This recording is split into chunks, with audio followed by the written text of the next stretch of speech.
ทักทายสบายดีแล้วก็สวัสดีFCที่เข้ามาติดตามรับชมซองของบอทุนนะพี่น้องวันนี้บอทุนก็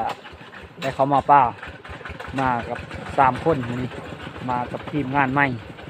ทีมงานเขาเบาใจกับเบาทองใหม่เพิ่นนะเอามาสุดนี้เราจะได้ไปเลยกับติดตามรับชมมึงพี่น้องหลังจากมาฮอดก็ที่พักมันก็อยู่ห้วยติวพี่น้องเอ้ยมื้อนี้ทางเทิงนี่ก็จะเป็นถ้ำห้วยติวนี่แต่เราอยู่นอนหลุมนี่นอนหลุมยับลงมาทำนี่ฮอดกับเอาทางไม้เป็นก็ถอยรถเฮากาเกมบอลพักพี่น้องเอ้ยนี่เอาไว้สิพักอยู่นี่นะว่าน้ำใสเฮากับน้ำใสน้ำอาบเฮากับมันคือน้ำแน่แต่น้ำกินเฮาถือมาตะบ้านพี่น้องเอ้ย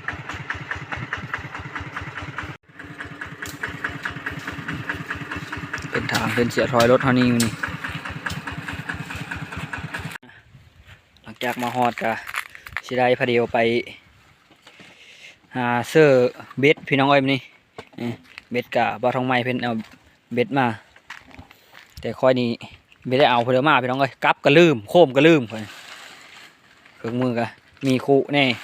บางทีเฮาเห็นอ้างเลยไปแต่สาเอากระสานะมีมองแน่นี่เราก็สิได้พาเดียวไปหากินเขามาฮอดก็กินแรงเขาก็ท่านมีมาฮอดกับเขาง่ายเขาก็ตำหุ่งเอามานี่3 คนแต่บ้าเป็นใจเป็นลงกับเครื่องทางกันเป็นลงไปหาเสื้อกับไปหาลัดแรงมาเลยนะนี่เอามองนะเดี๋ยวก็ไปติดตามน้องเฮา2 คนว่าเฮาสิมานบ่นะนี่ก็เทิงๆนี่ก็จะเป็นถ้ำนะถ้ำห้วยติวแต่มีข้ามีเผือกข้างในเนาะแต่เฮานอนหลุมมัน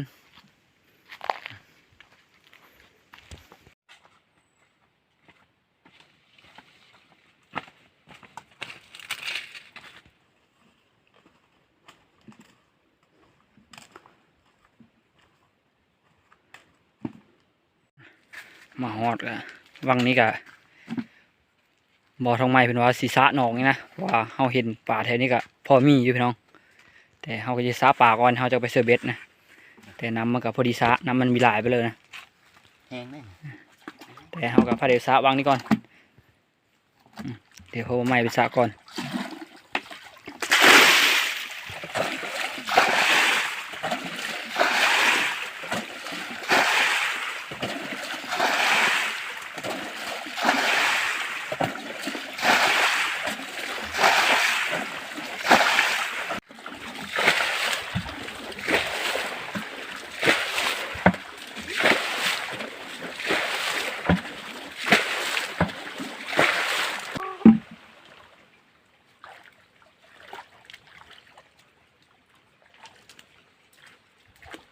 แห้งแล้วเนาะ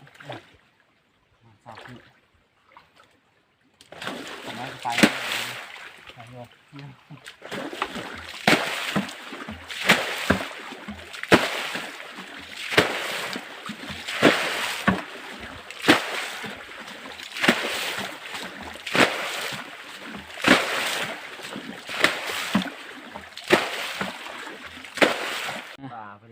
วันนี้ก็ซักก็แห้งแล้วพี่น้องเอ้ยทำไมมีงมอยู่แต่ก็ไม่เห็นป่านะนี่ได้เห็นบ่เห็นปลาขาวนะปลาซิวสลายปลากังนี่เขาย่ามันเขา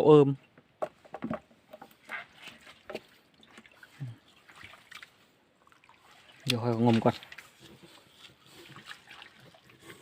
เอามันป่าเนาะ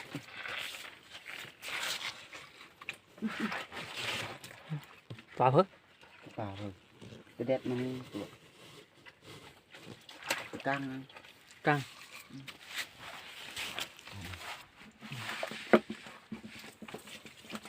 มองมาเลยไงนี่rồiเอานะตั้งหุบrồiไว้ใช่ไหมเอาตีนnó đấyเอาตีนnó đấy rồi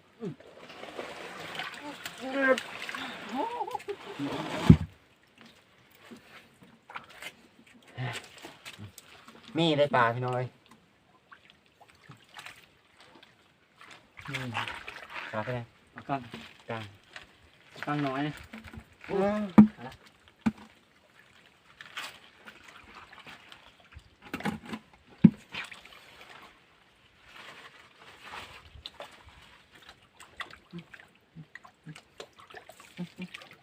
นั่นก็ได้ก็โจ๊กก่อนเจ็บ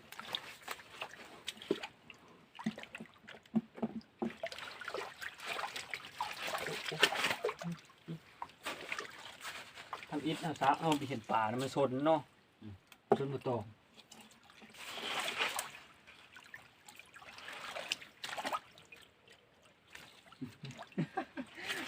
มาได้ไฟชิว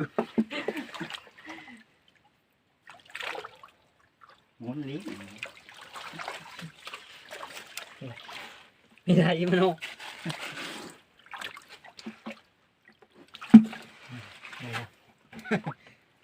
นี่เฮ้ยไปใช่ไหม ให้เราบอกปากกาตัวใหญ่ตัวเฟื่อนะแต่ครับ ปลาขาวนี่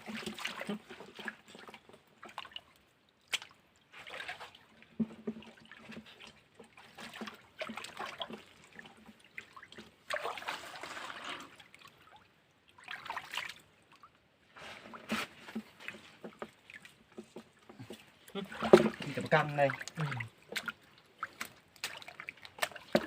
คนกินกูปาด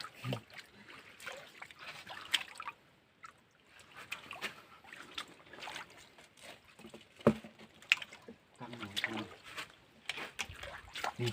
ปลาซิวเห็นหลายอยู่ไปยังคุมาแล้วเนาะ ไปเลย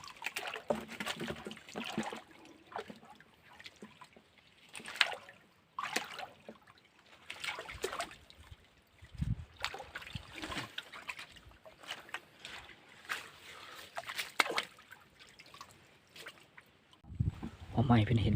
ผมว่างูหรือจะไม่งูจะเป็นป่าเป็นแย่เนี่ยเฮ้ยงูงูพี่น้องงูพี่เด็กนะ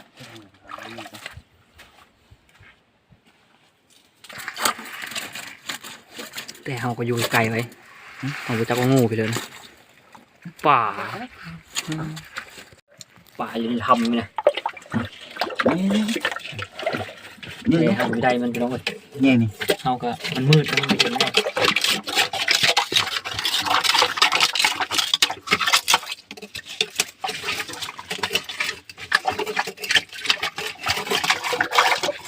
เข้าไปเข้าไป เห็นอยู่ป่าไม่ได้อะ เอาหูมืดละไล่มาให้ลูกนะ แต่ก็ไม่ได้เพราะว่าความอยู่นี่เห็นหลายตัวอยู่นะบ่ไม่เป็นเราแต่น้ำแห้งสระมันนี้ปากกังนี่มันอื่นอย่างไรเพราะว่าน้ำมันแห้งมันจะออกมากนะแต่สระแห้งมันก็บีออกเลยอื่นพี่น้องมันสิออกสูตรของปากกังนี่สระมันนี้มันอื่นอย่างไรนะเดี๋ยวกับมันอื่นท่านจะมาเบิ่งปลาเขาก็เก็บบีมดพี่น้องเพราะว่ามันอยู่ในถ้ำพุ่นนะเขาก็เอามันบีได้เดี๋ยวขามาเขาจะแวะเอานะเดี๋ยวพี่เอาความนอยู่ในถ้ำพวกทั้งหมดลูกปลาเขาก็ได้ชำนี้ก็ได้หลายเติบพอแล้วแรงเน่าแล้วก็ส่วนหลายปลากั้งนะมันมีอ้อพี่น้องมันอยู่ในถ้ำพวกเดี๋ยวขามาจะพี่เอาวันนี้ซุ่มเฮากับพอดีไปเซอร์เบสก่อนเพราะว่ามันค้ำละยังค้ำเซอร์เบสเฮาหลังจากซาป่าเก็บป่าแล้วก็พอดีมาหาเราะเซอร์เบสวันนี้เบ็ดบ่าวทองไม้เป็นอามากะเบ็ดขั้นทั้งหมดพี่น้องเอ้ยนี่เบ็ดขั้นหาเสื้อตามอ่างแบบบอลเลอร์เพนเซฟได้เพ่นกะแบบสิปะคือเบ็ดป้อมเลยพี่น้องเอ้ยเสียเอินฟูมน้ำอยู่ก็สิพาหาเลาะพาเดียวหาเลาะเสือโหยนี่ขึ้นไปถึงพวกหลังจากเสือแล้วเฮากะสิพาเดียวยามเลาะคืนนะแต่กินแรงเฮากะพออันมีแล้วพี่น้องเอ้ยปลาที่เฮาสะเมื่อกี้นี่แต่เฮากับกันบุดไว้ละบางที่เบ็ดทำไปทื่อบ่ไม่เป็นกำมามหลังนะ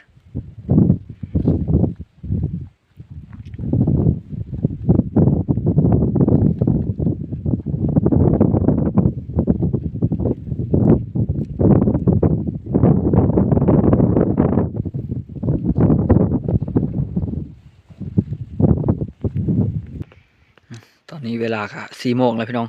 เบ็ดเขายังไม่ทันหมดมาไว้พี่น้องเขาก็หาเสือเลาะตามด่านเนี่ยด่านเพื่อด่านนะด่านหอยติวเบ็ดเป็นเสือไอทิมคือเบ็ดปลอมนี่พี่น้องว่าเบ็ดเขามีแต่เบ็ดคันนะเอาค่ะสิบาเดียวเสือเลาะตามอ่างนี่นะ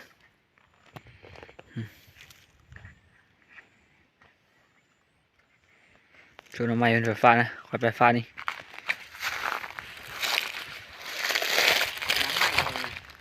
น้ำไหม้ไว้นะอืม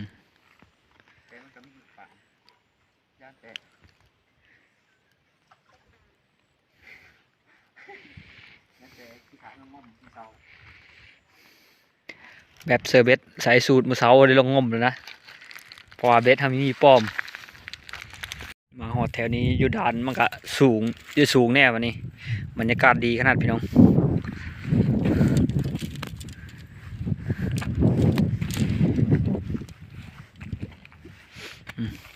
เราดูใบไม้ปกอ่อนงามใบไม้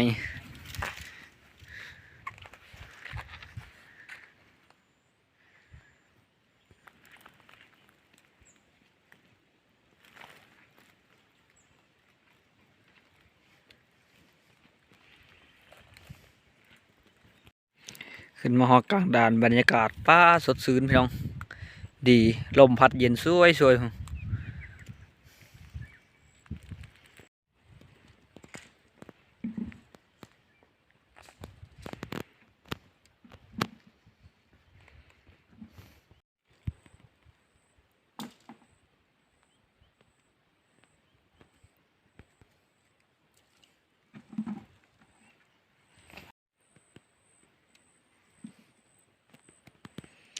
นี้เขาไว้ซิเซอร์ประมาณ3 หลัง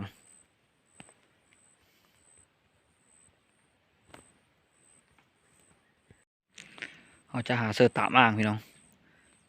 ด่านนี้ส่วนใหญ่มันจะเป็นอ่างเลยนะทางน้ำไหลลงมากะ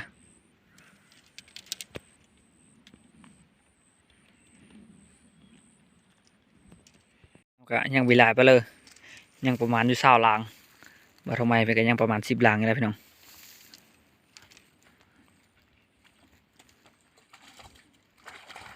หลังจากเซอร์เบนแล้วก็สิหาเลาะเบิ่งป่าเลาะมือนะป่าตามอ่างเลยสิเป็นสะมื้ออื่นเขาก็สิมาสะนะเดี๋ยวเดินกับเซอร์เบนก่อน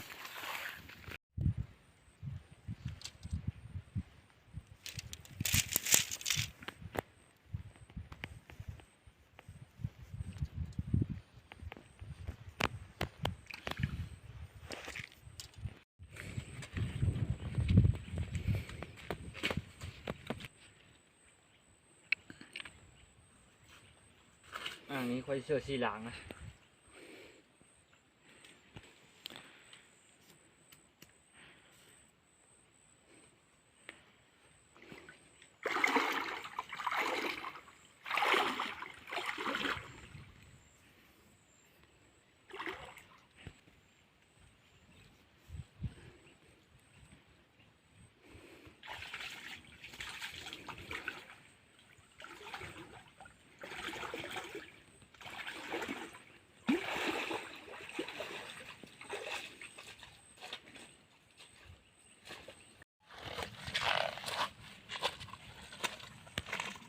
ลักษณะของเว็ดที่เขาเสิร์กอะมันจะพูอยู่แบบนี้คล้ายคือเขาเซฟนี่แต่เขาไม่ได้เซฟเลยพี่น้องเขาไปเอาปะมันฟูเลยนะนี่เขาก็พยายามเลาะคืนพี่น้องเลยถือป่ะไม่ถือหลังนี้ดิถือป่ะถือละนี่ถือเร็วถือไว้เนาะปากกังเนาะอื่นบ่อื่นบ่ขอสิปากกังนี้ขันถือเหิงนะมันจะข่ายได้ขอกันมีเชื้อนะแบบเพื่อเบ็ดนี่เชื้อคู่ไว้เบิ้ง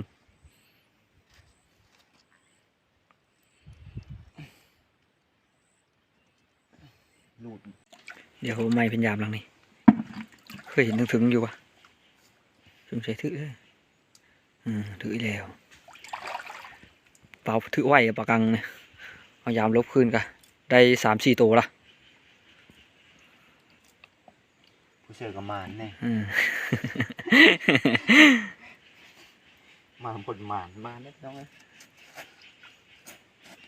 ไป พยายามเลาะคืนต่อมองก็ค่อยเสือแล้วล่ะเบ็ดกะเขาก็ยามเยอะหมดแน่เขาก็สิพาเดียวเลาะมือมันนี่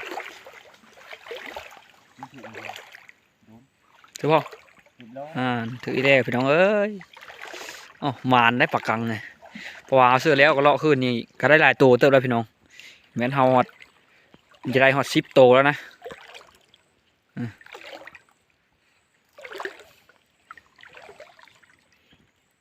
มานสลายมีแต่ปากกัง มาผลมาน ทับอิดเป็นนายพรานทางบกเป็นไปหาลัดเซ้าลัดแรงแต่ยำแรงมันก็ไม่ได้เป็นกระเลิกมาทางน้ำกะหมานได้ พอได้กินใช่ไหม อืม วานมันซื้อนี่ก็ได้หมูเว้ยเมื่อวานมันซื้อนี่นะ เป็นหมาสุกินนี่ก็ได้หมู กินเป็นอยู่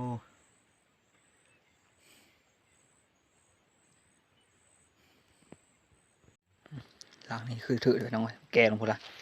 เดี๋ยวเอาเบิ่งก่อนจับปลาถือแล้ว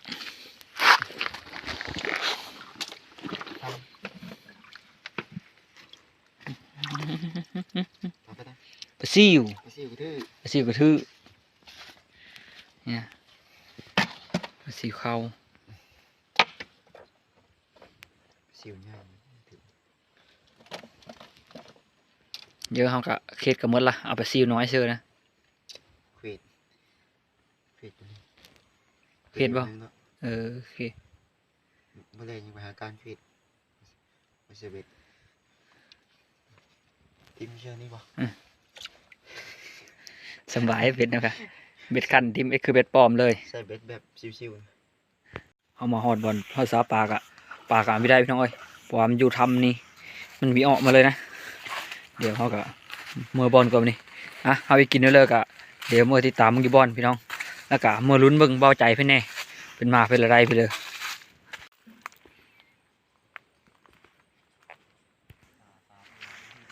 มาหอดบอลกับมืดพี่น้องเอ้ยมาหอดกับเบาใจเป็นมาหอดก่อนละเป็นกระดังไผ่หมูหัวเป็นได้ไปเลยได้ไปเลย ๆโอ้ยก็เล่นน้อยตัวนึงตีชุกเลยแล้วเพื่อหึงกันเรา โยเซอร์เบสกับหาซาปลาอี ป่า อืม พอลงทางบ่ ออนบอลละ เขากังไงกันเลยเนาะ ปลาครับอ่ะพอได้แรงพี่น้องเอ้ย กว่าผมมียังกิน ไปหาไม้ปิ้งปลาก่อนส่วนปลาอีเฮากับแกงกับปิ้งเมนูมันนี่เดี๋ยวเฮาไปจ่ายเป็นโคแกงก็สิปิ้งพี่น้องเอ้ยเดี๋ยวค่อยมาปิ้งปลาก่อนพี่น้องเอ้ยนี่เดี๋ยวมาจ่ายเป็นกะเฮ้ยเป็นโคเฮ้ยเป็นแกงนะเพราะว่าเขาสิแกงเขาสิปิ้งส่วนเอาไม้เป็นกระตอโคมอยู่โคมกะค่อยกระลืมอาศัยแต่โคมมาไม้กับโคมมาจ่ายเพิ่น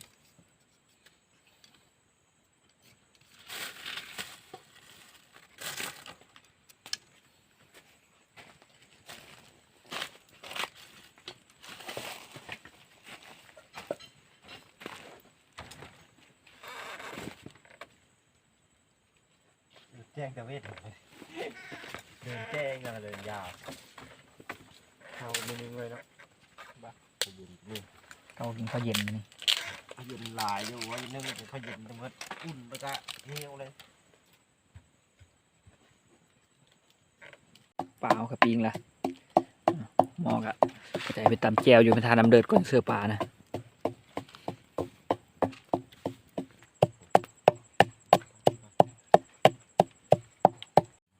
น้ำกระเดือดพอดี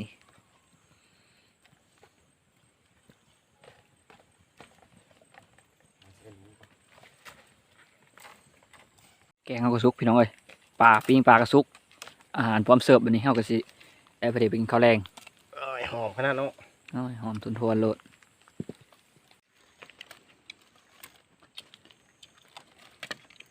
ของมากเลยเนาะมือนี้ ความกันเด้อเฮ้ย ความ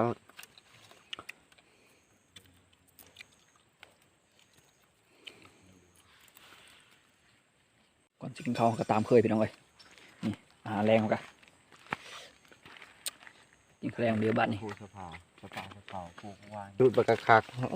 มากินข้าวแรงเดียวพี่นี่พ่อแม่พี่น้องอาหารแรงกะแกงปลาปิ้งปลา คักเลยเนาะ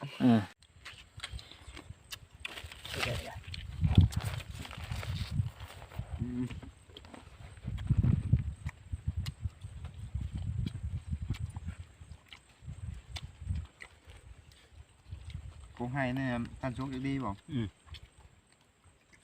พอดีมาหัวหน้าเนาะ ห้อยใกล้ป้าอยู่ทางฉันนะเอาไปทำ ต่างกันนี่นะเท่านี้นะ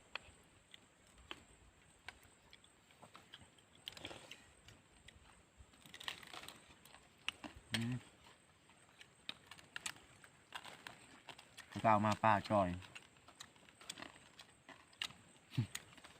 เดี๋ยวตุ้ยมาป้า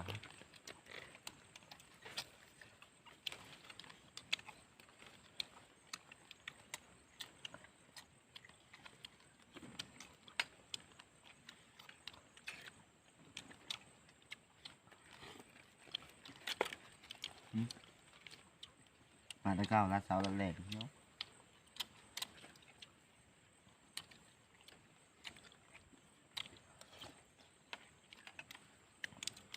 มาทุกคนเลยกินข้าวได้ วันนี้สุมพอยกับทีมงานกะกินข้าวอิ่มละพ่อแม่พี่น้องเอ้ยส่วนมาจ่ายเป็นกะผู้เปนอนละมาวันนี้สำหรับคลิปนี้ก็เอาสำนี้ก่อนขอขอบคุณขอบใจพ่อแม่พี่น้องและFC ที่เข้ามาติดตามนะครับชมคลิปหน้าพอกันใหม่สำหรับคลิปนี้สบายดี